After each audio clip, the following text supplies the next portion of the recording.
Dr. Elena Vasquez was calibrating the deep space array when the universe shifted beneath her feet.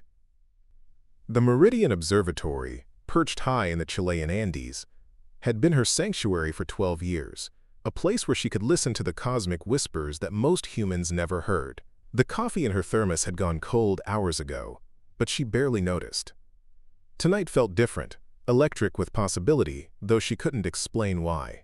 But before you jump back in, tell us where you're tuning in from, and if this story touches you, make sure you're subscribed, because tomorrow, I've saved something extra special for you.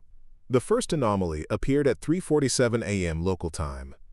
A rhythmic pulse, artificial and deliberate, cutting through the background radiation like a lighthouse beam-piercing fog.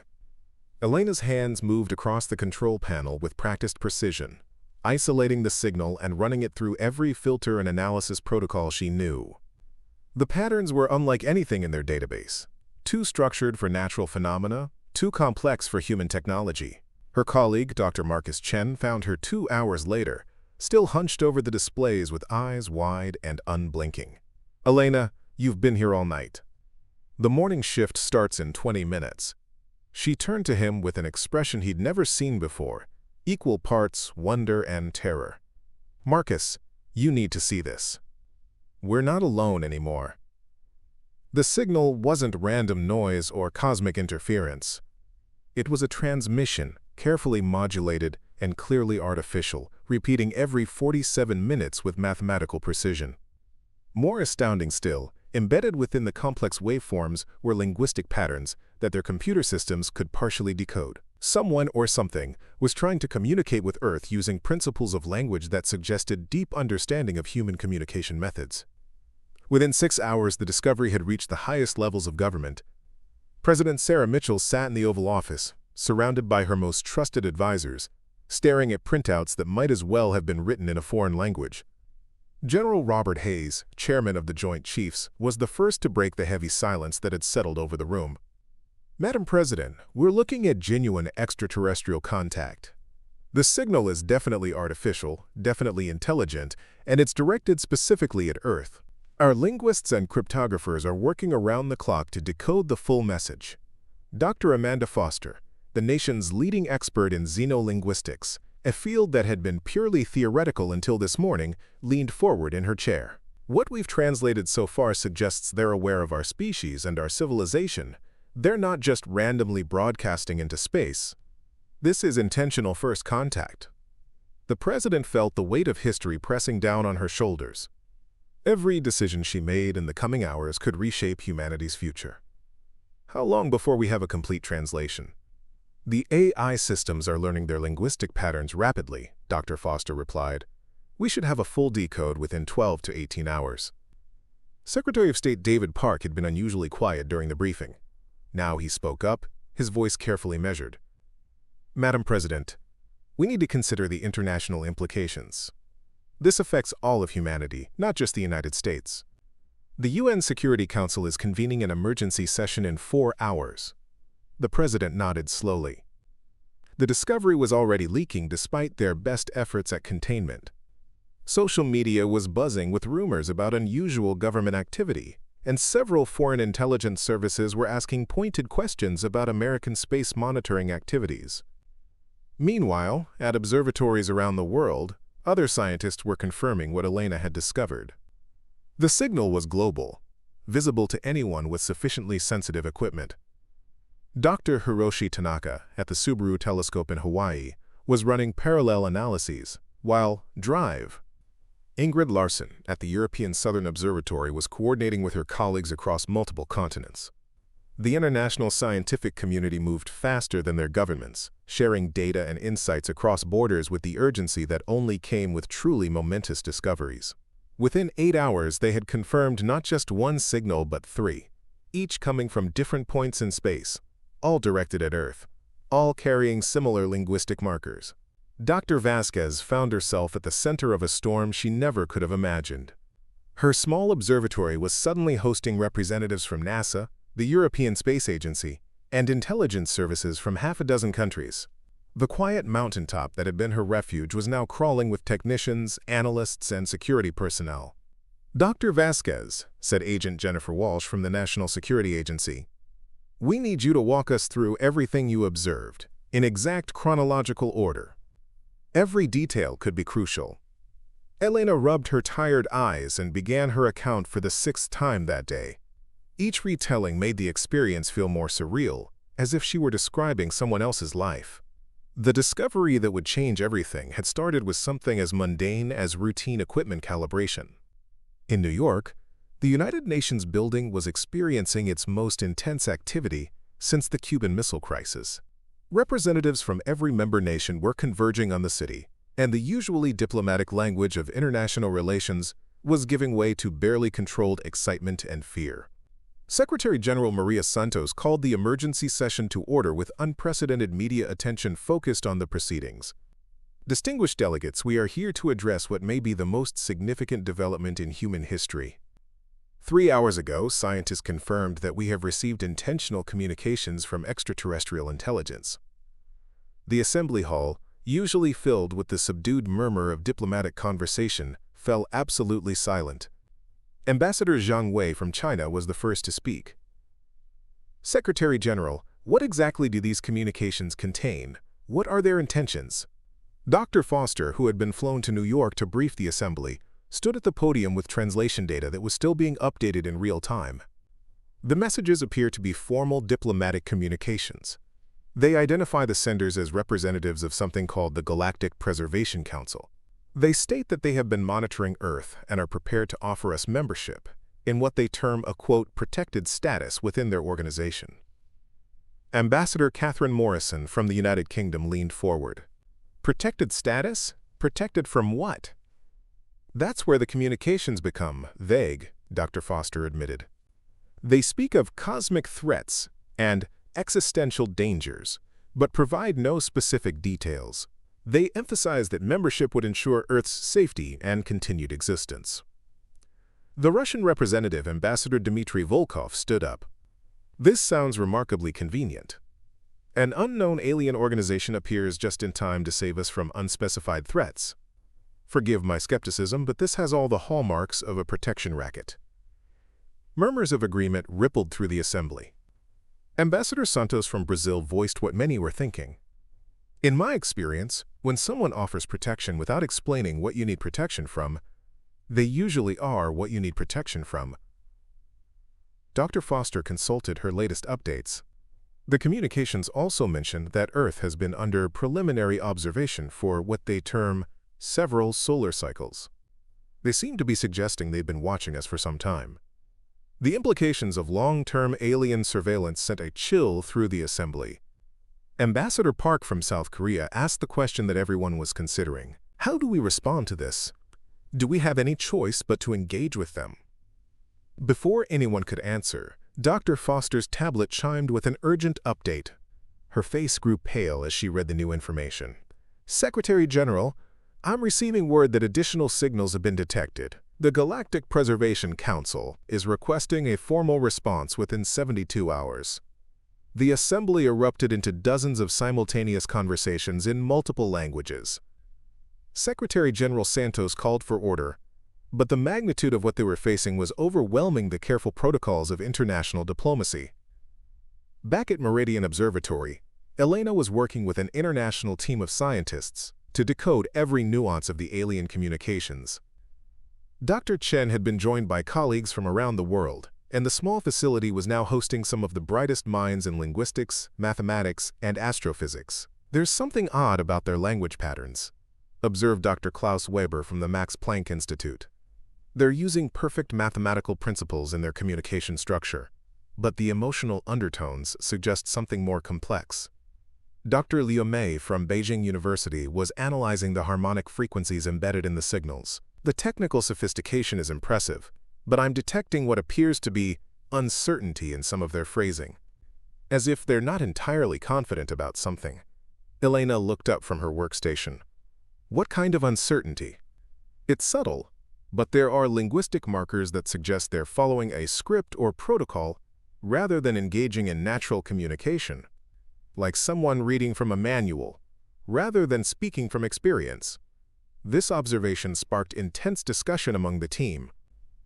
If the aliens were following predetermined communication protocols, it might suggest that first contact with new species was a routine procedure for them. But it also raised questions about how genuine their offer of protection really was.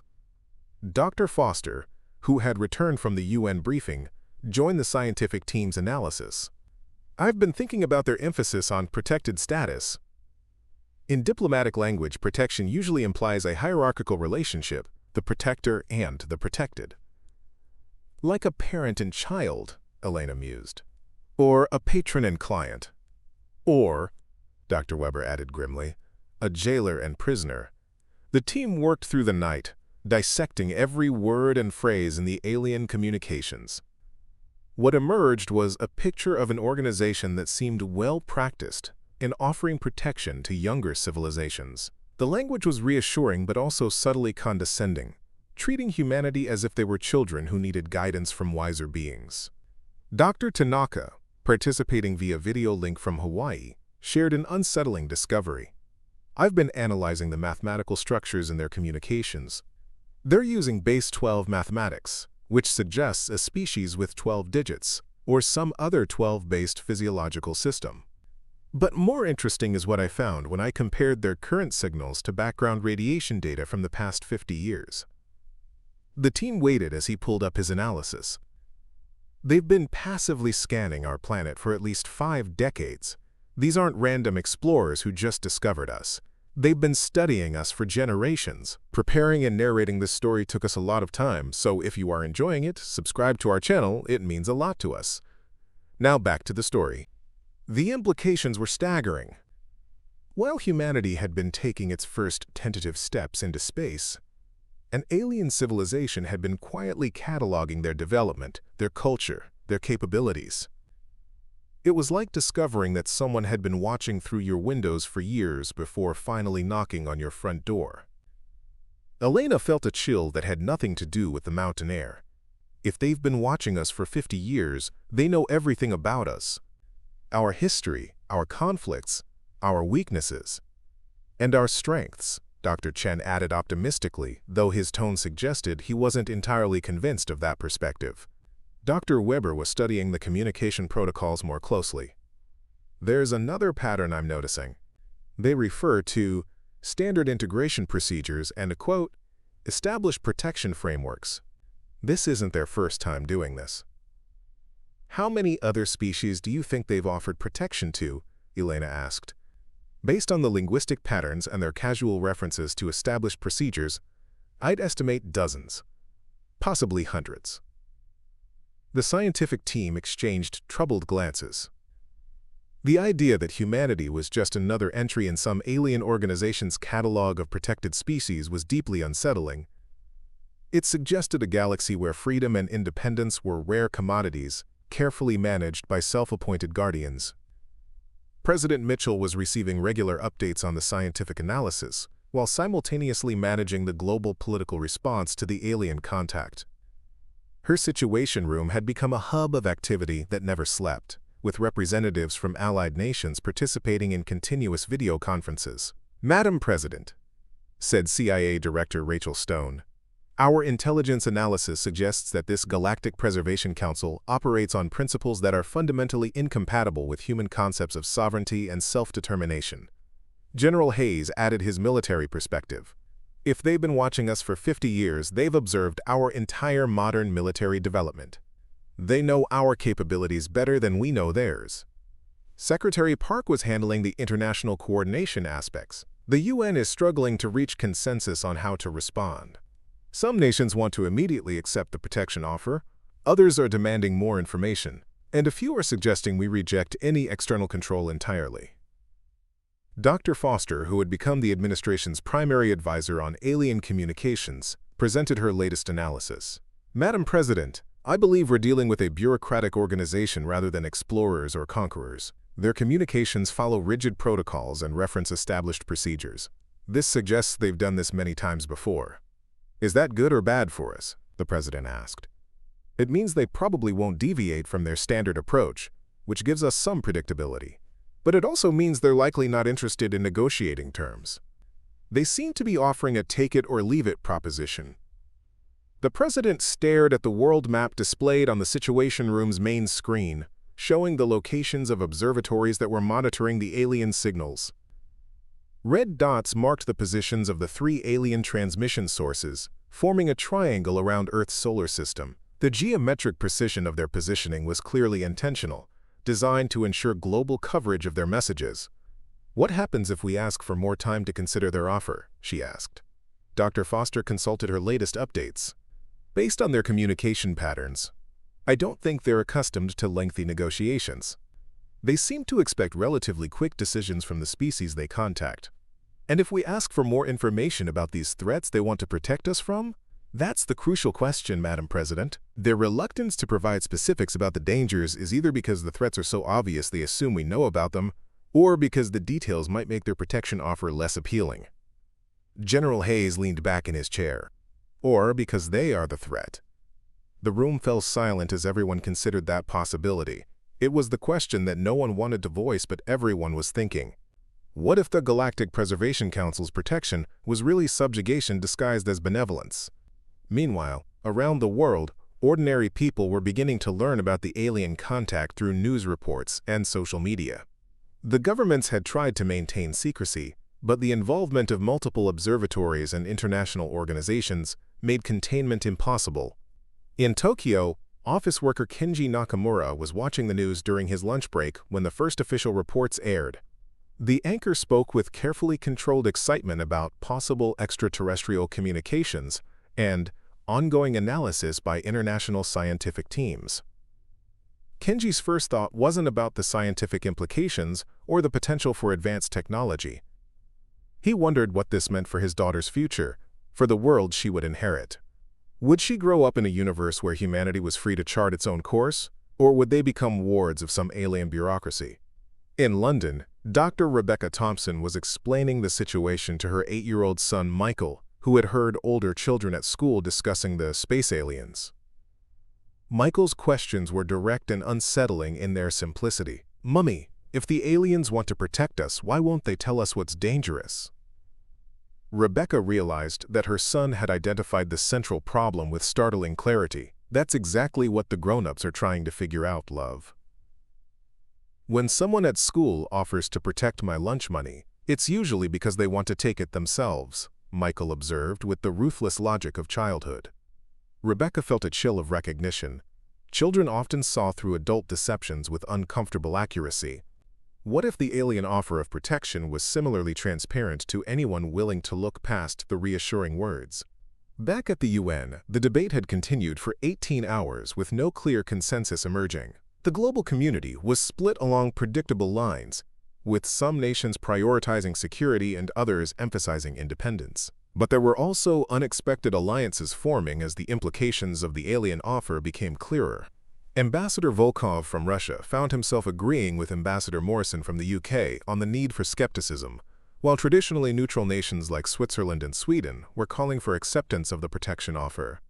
The alien contact was reshuffling geopolitical relationships in ways that would have seemed impossible just days earlier. Secretary General Santos called for a recess to allow national governments to consult with their constituencies. The question of how to respond to the aliens wasn't just a matter for diplomats and scientists. It would affect every human being on the planet. Dr. Vasquez had barely slept in 3 days, sustained by coffee and the adrenaline of discovery. The team at Meridian Observatory had decoded multiple additional transmissions from the Galactic Preservation Council, each one adding new layers to their understanding of the alien organization. "Elena, you need to see this," Dr. Chen called from his workstation. "We've received what appears to be a cultural briefing document. It's like they're trying to explain their civilization to us." The document was fascinating and troubling in equal measure. The Galactic Preservation Council described itself as an ancient organization dedicated to, quote, "nurturing younger species through the dangerous phases of technological development." They claim to have been active for over 50,000 Earth years, guiding countless civilizations to safety and prosperity. But the more Elena read, the more concerned she became. The protected species were described in terms that reminded her of nature preserves or zoos. They were safe, healthy, and content, but they were also carefully managed and controlled. None of the protected species appeared to engage in independent space exploration, technological innovation, or cultural exchange with other civilizations. Dr. Weber had noticed similar patterns. It's like they're describing a galaxy full of retirement communities. Everyone is safe and comfortable, but no one is doing anything particularly interesting or challenging. Is that necessarily bad? Doctor, Leo asked. If it means an end to war, poverty, and environmental destruction, perhaps the trade-off is worthwhile. Elena stared at the alien document on her screen. But is it living or just existing? If we accept their protection, will humanity still be human in any meaningful sense? The question hung in the air like smoke from a funeral pyre. The team had been so focused on understanding the alien offer that they hadn't fully considered what accepting it might cost. The Galactic Preservation Council's vision of the future was undeniably peaceful, but it was also static and sterile. Dr. Foster arrived with updates from the governmental deliberations. The politicians are still debating, but I wanted to share something with you. We've detected response signals from other locations in the galaxy. It appears that we're not the only species currently being offered protection by the Council. Elena felt a surge of curiosity mixed with dread. How many others? At least 6 distinct signal sources. Possibly more. The Council appears to be conducting multiple first contact operations simultaneously. Dr. Chen looked up from his analysis. That suggests this is a routine expansion operation for them. We're not special or unique. We're just the next species on their list. The realization was both humbling and terrifying. Humanity's first contact with alien intelligence wasn't a momentous meeting of equals exploring the mysteries of the universe together. It was a bureaucratic procedure carried out by cosmic civil servants who had done the same thing hundreds of times before. Elena walked outside the observatory to clear her head and escape the constant hum of electronics and conversation. The Andes stretched away in all directions, their peaks catching the first light of dawn. For 12 years she had stood in this same spot and marveled at the vastness of the universe, dreaming of the day when humanity might make contact with other intelligent beings. Now that day had arrived, and it felt nothing like her dreams. The aliens weren't explorers or philosophers seeking to expand their understanding of the cosmos. They were administrators offering to file humanity away in some galactic archive of protected species, safe and forgotten. Dr. Tanaka's voice reached her through the observatory's external speakers. Elena, you need to get back in here. We're receiving another transmission, but this one is different. She hurried back inside to find the team gathered around the main display. The new signal was coming from a different source than the previous Council transmissions, and its structure was unlike anything they had received before. It's not from the Galactic Preservation Council, Dr. Weber reported. The linguistic patterns are completely different, and the mathematical encoding uses base 10 mathematics like ours. Elena studied the partially decoded message on the screen. What she could read sent chills down her spine. Warning to the inhabitants of the third planet of system designation, SOL3. The entity claiming to represent galactic preservation interests is not what it appears to be. Do not accept their offer. Repeat, do not accept their offer. We are members of the Free Worlds Coalition, species who have rejected Council protection and maintained our independence. We offer an alternative. The team stared at the message in stunned silence. The galactic community was apparently more complex than the Preservation Council had suggested. There were independent species, free worlds, that had chosen a different path. Dr. Foster grabbed her communication device to contact the government immediately. This changes everything. We're not just choosing between protection and going it alone. There's a third option, joining with other free species. But Elena was studying the technical aspects of the new transmission. The signal is much weaker than the Council's messages, and it's highly encrypted. Someone really doesn't want the Council to know about this communication, which suggests the Council doesn't approve of species rejecting their protection, Dr. Chen observed. Elena felt pieces of a larger puzzle beginning to fall into place. The Galactic Preservation Council's offer might not be as benevolent as it appeared. If there were free worlds actively warning other species against accepting Council protection, it implied that the protection came with a price that some found unacceptable. Dr. Weber was working to decode more of the free world's message. I'm getting additional text, it says. Council protection is permanent. No species has ever been released from protected status. Consider carefully what you are choosing to give up forever. The word forever hung in the air like a death sentence. The Council hadn't mentioned that their protection was irrevocable. Once a species accepted their guardianship, there was apparently no path back to independence. Elena realized that they had stumbled onto a galactic conflict between those who valued security above all else and those who believed freedom was worth any risk. Humanity was being asked to choose sides in a struggle they didn't even know existed. The free world's transmission continued to decode, revealing more unsettling information. The Coalition claimed that the Council used a variety of methods to pressure species into accepting protection, including fabricating threats and manipulating circumstances to make their offer seem necessary. "Dr. Vasquez," Dr. Foster said urgently, "I need to get this information to the President immediately. This completely changes our understanding of the situation." Elena nodded, but her attention was focused on something else she had noticed in the signal analysis. "Dr. Foster, before you go, look at this. The free world's transmission is being actively jammed. Someone is trying to prevent us from receiving their full message." The implications were chilling. If the Galactic Preservation Council was attempting to block communications from free species, it suggested they had something to hide about the true nature of their protection offer. As dawn broke over the Andes, Elena realized that humanity stood at a crossroads that would determine not just their future, but their very identity as a species. The choice wasn't simply between safety and danger, it was between existence and life, between security and growth, between protection and freedom. The universe had suddenly become a much more complicated and dangerous place, but it had also become infinitely more interesting. For the first time since receiving the first alien signal, Elena felt a spark of hope. Humanity wasn't alone in valuing independence over security. Somewhere among the stars, other species had made the same choice to remain free. Part 2: The Choice and Resolution. The emergency session of the World Security Council convened at 04:00 hours GMT, 48 hours after the Free World's Coalition's warning reached Earth. President Mitchell sat at the head of the table, her face drawn with exhaustion, but her eyes sharp with determination.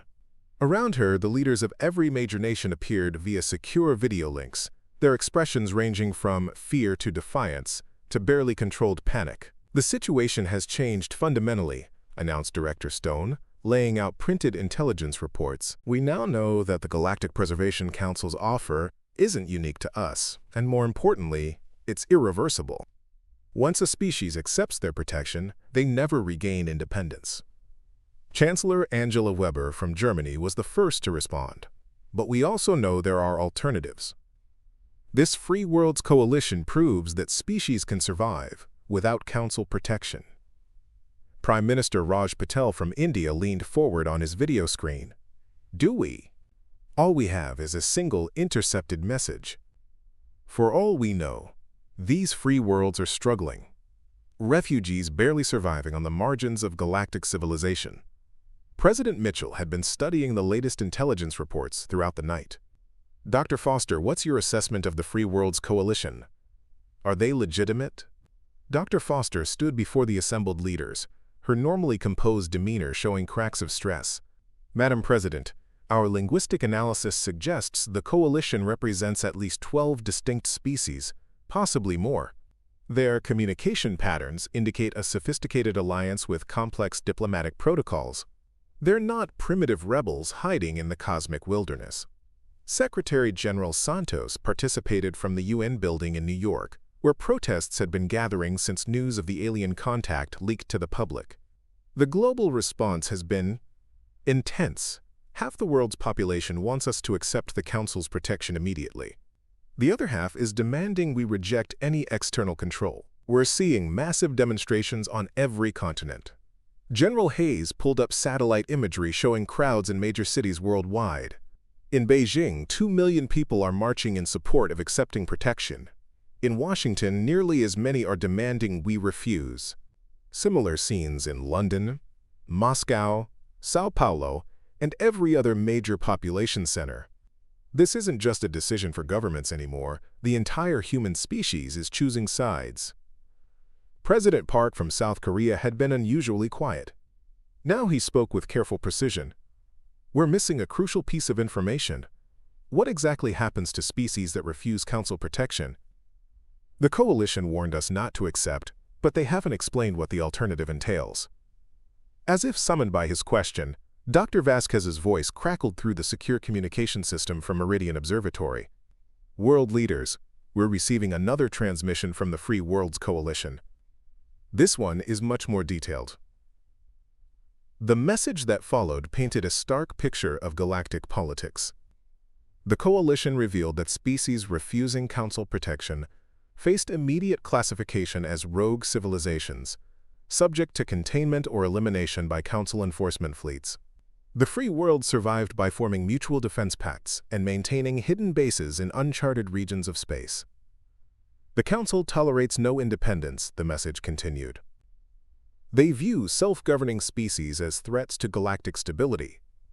However, they are not invincible. Their power comes from bureaucratic control rather than military might. United resistance has proven effective.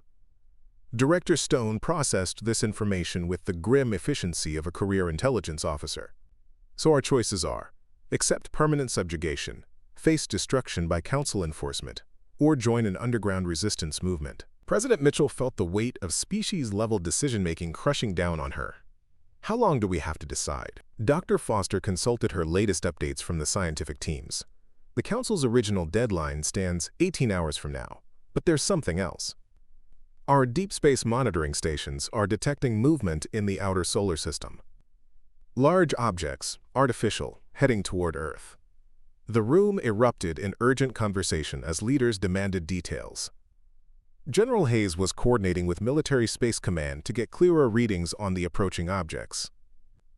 Madam President, we're tracking at least 30 large vessels entering our solar system. Their trajectory suggests they'll reach Earth orbit in approximately 16 hours, 2 hours before the Council's stated deadline. Chancellor Weber's voice cut through the noise. They're coming to collect our answer in person. President Mitchell stood up, her decision crystallizing with sudden clarity. Or they're coming to ensure we make the right choice. Either way, we need to decide now, while we still can. The vote was scheduled for 6 hours later, giving each nation time to consult with their populations and legislatures. But as those crucial hours passed, new information continued to arrive that shifted the balance of consideration. Dr. Vasquez's team had been working around the clock to decode additional Free Worlds transmissions. The Coalition had provided technical specifications for defensive technologies that could help protect Earth from Council enforcement action. More importantly, they offered immediate support to any species choosing independence. It's not just moral support, Dr. Chen explained during an emergency scientific briefing.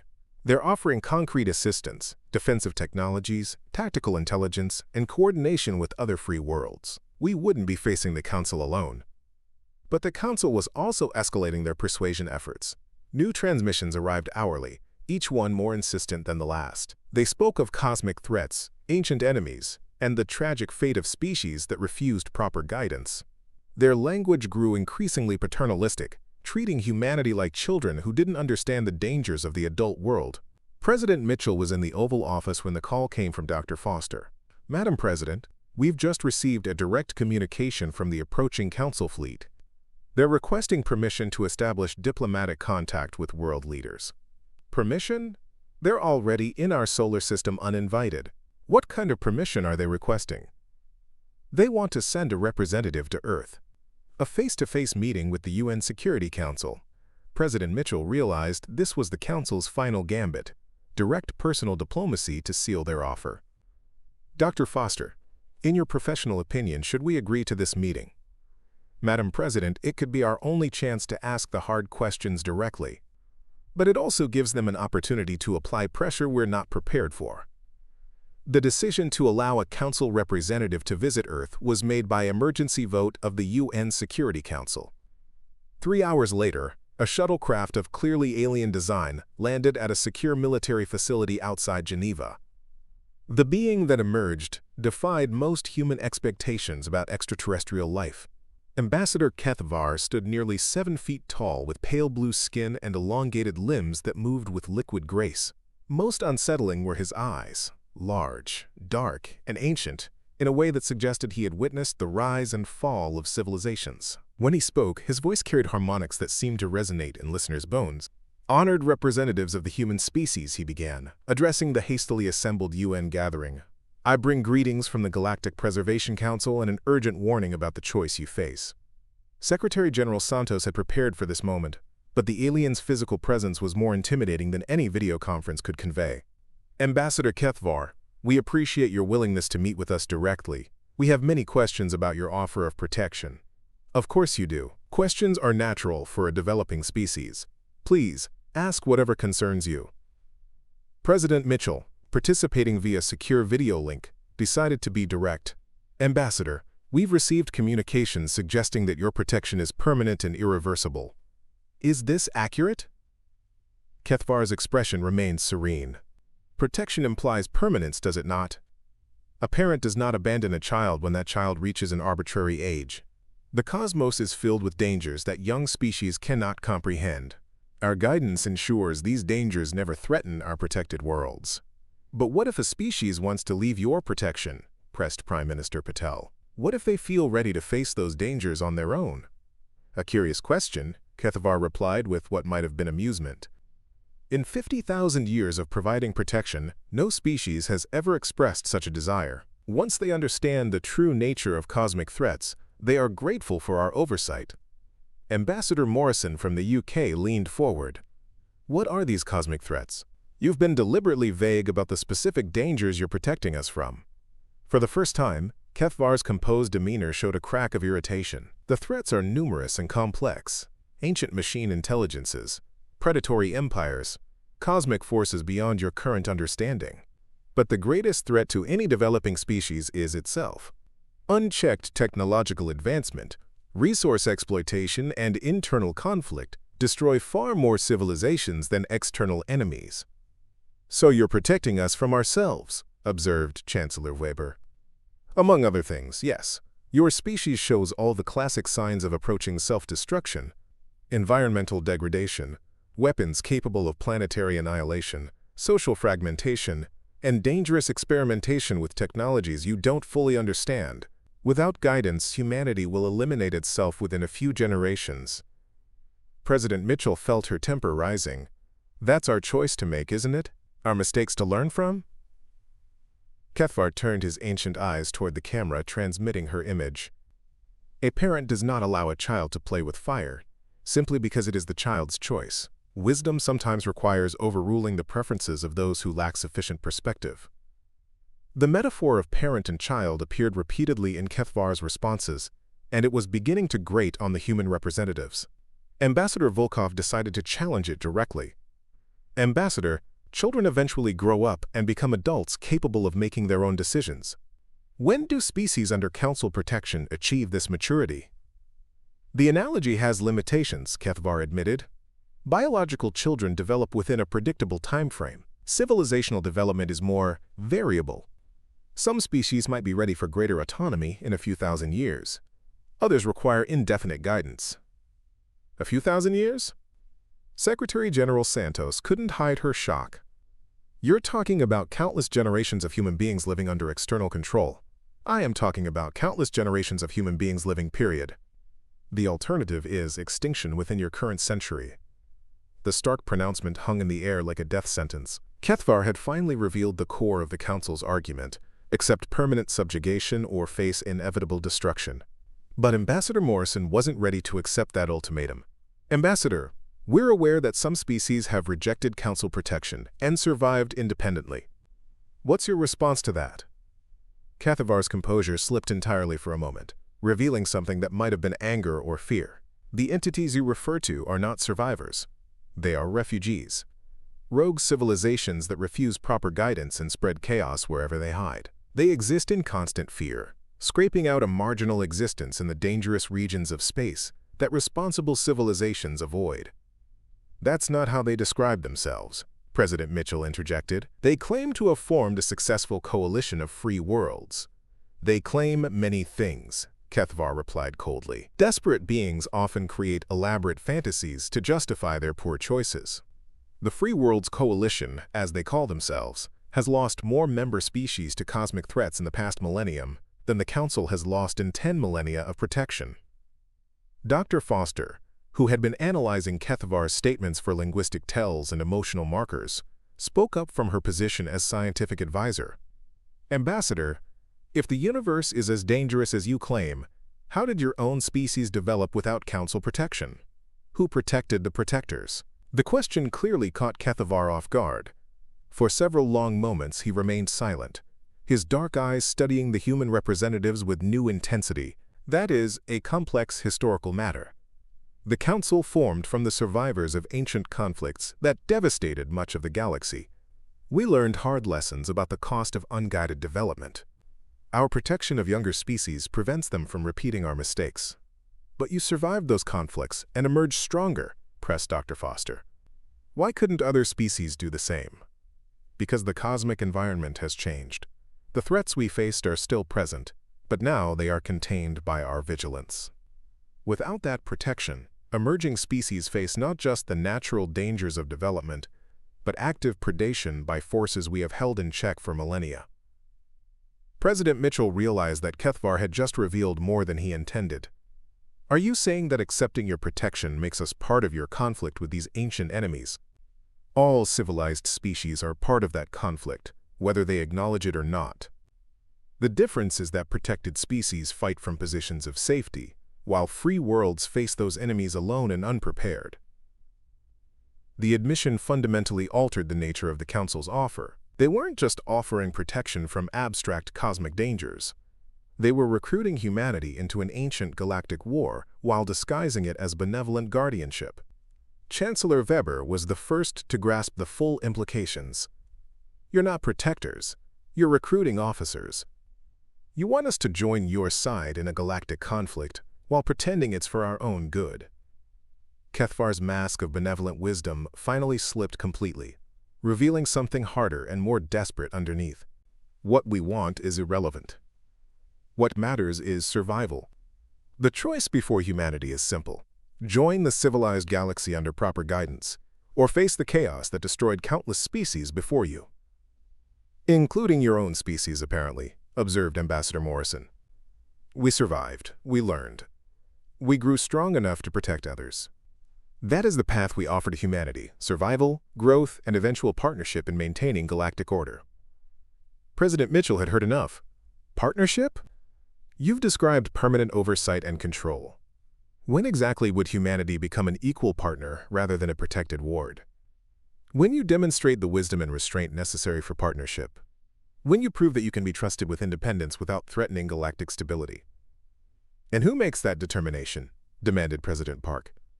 "The Council, based on objective criteria developed over 50,000 years of experience." Secretary General Santos realized that they had reached the heart of the matter.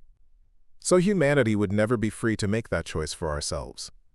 We would remain subject to your judgment indefinitely."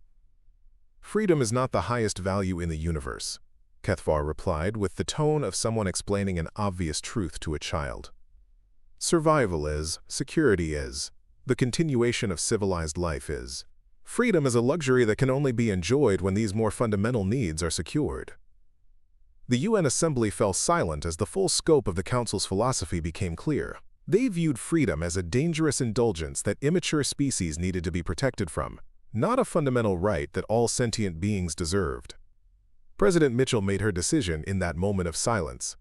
"Ambassador Kethavar, on behalf of humanity, I want to thank you for your offer and for explaining your perspective so clearly. However, after careful consideration, we must respectfully decline your protection."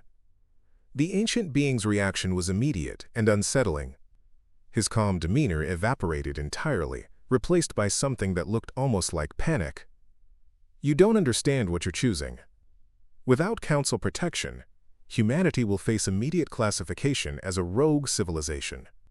The enforcement protocols are automatic and unavoidable." "What exactly are these enforcement protocols?" asked General Hayes. Kethavar hesitated, as if realizing he had revealed too much. "Standard containment procedures. Isolation from civilized space. Monitoring to prevent expansion or technological advancement. Intervention if rogue activities threaten galactic stability." "Intervention meaning destruction," President Mitchell stated flatly. "If necessary, yes. But it rarely comes to that." Most rogue civilizations destroy themselves long before intervention becomes required. The threat was now explicit. Accept Council protection or face active suppression by a galactic enforcement system designed to prevent independent species from threatening the established order. But President Mitchell had already committed to her path. Ambassador, despite your threats, humanity chooses freedom. We'll face whatever consequences come from that choice, but we'll face them as a free people. Cathvar stood slowly, his elongated form seeming to tower over the assembly despite the distances involved in the video conference. This decision is final? You will not reconsider? It's final. Then I must inform you that Council enforcement vessels are already en route to your system. They will arrive within days to begin containment protocols. I'm sorry that your species has chosen this path. For a moment, his ancient composure cracked completely, and something almost human showed through. Regret, perhaps, or fear for what was coming. But President Mitchell had one more card to play. Ambassador, before you go, I want you to know that we won't be facing your enforcement alone. The Free Worlds Coalition has offered us alliance and support. We're not the isolated rogue civilization you're expecting to contain. Cathvar went very still. The Coalition contacted you directly? They did, and we've accepted their offer of alliance. That changes the calculus significantly. Coalition involvement means this will not be a simple containment operation. We're counting on that. Cathvar's shuttle departed Earth 3 hours later, but the approaching Council fleet continued on its trajectory toward the solar system. Within hours of his departure, the first Free Worlds vessels began arriving to reinforce Earth's defenses. The ships of the Coalition were unlike anything humans had imagined. Each vessel reflected the unique aesthetic and technology of its species of origin, creating a fleet that looked more like an interspecies art exhibition than a military force. But their capabilities became apparent as they took defensive positions around Earth and began coordinating with human space assets. Captain Lisa Rodriguez was commanding the International Space Station when the first Coalition vessel requested docking permission. The ship was beautiful in an alien way, with flowing organic curves that seemed to pulse with internal light. ISS Control. This is Captain Veltar of the Stellarian Defense Corps. We request permission to establish coordination protocols with your orbital installations. Captain Rodriguez had been briefed on the possibility of alien contact, but the reality was overwhelming. Stellarian vessel, permission granted. Welcome to Earth orbit. The being that transferred to the ISS defied every human assumption about alien life. Captain Veltar appeared to be made of crystalline structures that refracted light in impossible ways, creating rainbow patterns that shifted with her movements. When she spoke, her voice sounded like wind chimes in a gentle breeze. Captain Rodriguez, we bring greetings from the Free Worlds Coalition and immediate tactical support for your world's defense. The Council enforcement fleet is larger than usual. They consider Earth's rebellion particularly dangerous. Why do they see us as especially threatening? Because you chose freedom while knowing the full cost. Most species accept Council protection out of fear or ignorance. Humanity's informed rejection of their offer could inspire other protected species to question their status. Captain Rodriguez began to understand the broader implications of Earth's decision. They weren't just choosing independence for themselves. They were potentially catalyzing a galactic revolution against the Council's protective authoritarianism. Over the following days, more Coalition vessels arrived from across the galaxy. The Aquari contributed ships that moved through space, like living sea creatures. The Mechanis brought vessels of pure geometric efficiency. The Empathy offered ships that seemed to respond to their crew's emotional states. Each species brought unique technologies and perspectives, but all shared a common commitment to independence. Dr. Vasquez found herself at the center of the greatest communications challenge in human history. The Coalition species used dozens of different languages, mathematical systems, and communication protocols. Creating a unified defense required unprecedented cooperation between beings who had never worked together before. The linguistic diversity is actually an advantage, she explained to the hastily assembled defense coordination team. The Council's enforcement tactics rely on disrupting communications and spreading confusion. With our multiple redundant communication systems, they can't silence us all simultaneously. The Council enforcement fleet arrived exactly when projected, but they found something no Council force had encountered in millennia: a prepared, unified defense by multiple free species working in coordination. Admiral Thaneka commanded the Council fleet from his flagship, a massive vessel designed to project overwhelming superiority. His species had served the Council for thousands of years, and he had personally overseen the suppression of 17 rogue civilizations. But as his sensors read the defensive formation around Earth, he realized this operation would be unlike any previous enforcement action. Communications Officer, send the standard ultimatum to the rogue world. The message broadcast on all frequencies was stark and threatening. This is the Galactic Preservation Council Enforcement Fleet. The rogue civilization of SOL-3 has 48 hours to surrender unconditionally or face immediate containment. Coalition vessels will withdraw or be classified as hostile and destroyed. President Mitchell's response was broadcast not just to the Council fleet, but across the galaxy on coalition communication networks. This is Earth. We reject your authority, we deny your right to contain us, and we call upon all sentient beings to choose freedom over security. We stand with the Free Worlds Coalition in defense of the right to self-determination. The battle that followed was unlike anything in recorded galactic history. The Council fleet, designed for suppressing isolated rogue civilizations, found themselves facing coordinated resistance from species they thought they had eliminated decades earlier. The Free Worlds Coalition had learned hard lessons from previous encounters with Council enforcement. They used hit-and-run tactics, electronic warfare, and psychological operations that disrupted the rigid command structures the Council relied upon. But the most effective weapon in the Coalition arsenal turned out to be something the Council had never faced before: broadcast testimonials from protected species who revealed the true nature of Council protection to the galaxy at large. Dr. Foster coordinated these broadcasts from Earth, using every communication array on the planet to ensure the messages reached every corner of the galaxy. Protected species learned for the first time that alternatives to Council oversight existed, and many began questioning why they needed protection from threats their protectors refused to clearly identify. The Council's greatest weakness was revealed to be their dependence on voluntary compliance from protected species. When those species began asking uncomfortable questions and demanding real answers, the entire protective system began to crack. Admiral Thaneka found his enforcement operation turning into a public relations disaster. Half the galaxy was watching the battle around Earth, and Coalition broadcasts were undermining decades of careful conditioning among protected species. Fleet Command, this is Admiral Thaneka. Recommend immediate withdrawal and alternative containment strategies.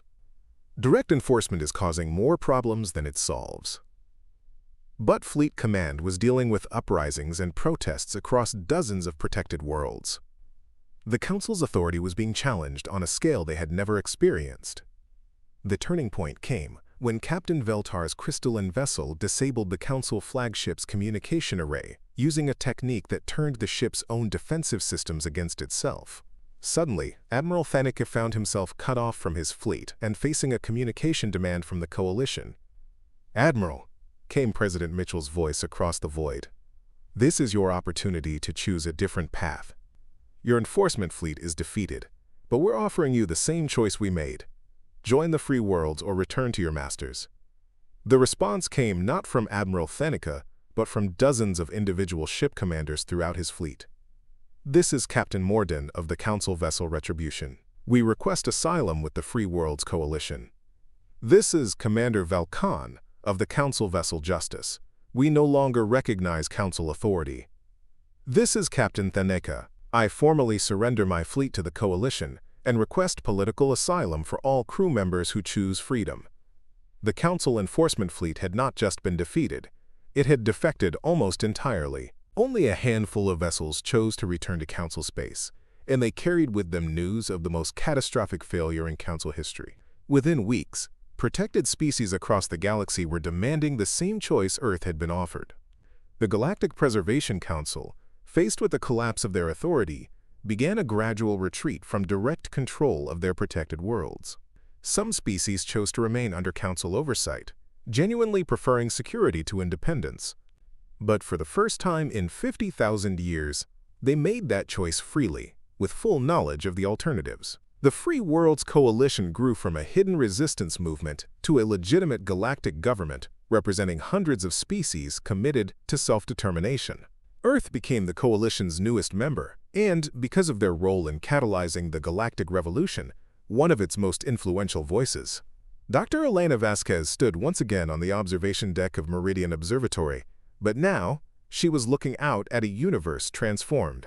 Coalition vessels from dozens of species moved freely through Earth's solar system, carrying diplomats, scientists, and explorers eager to share knowledge and experience with humanity. The quiet mountaintop observatory had become the center of an interstellar communication network, coordinating scientific exchanges and diplomatic contacts across the galaxy. Elena's childhood dreams of meeting alien civilizations had been surpassed by a reality more wonderful and complex than she had ever imagined. President Mitchell, now serving as Earth's representative to the Coalition Council, often reflected on the choice that had changed everything.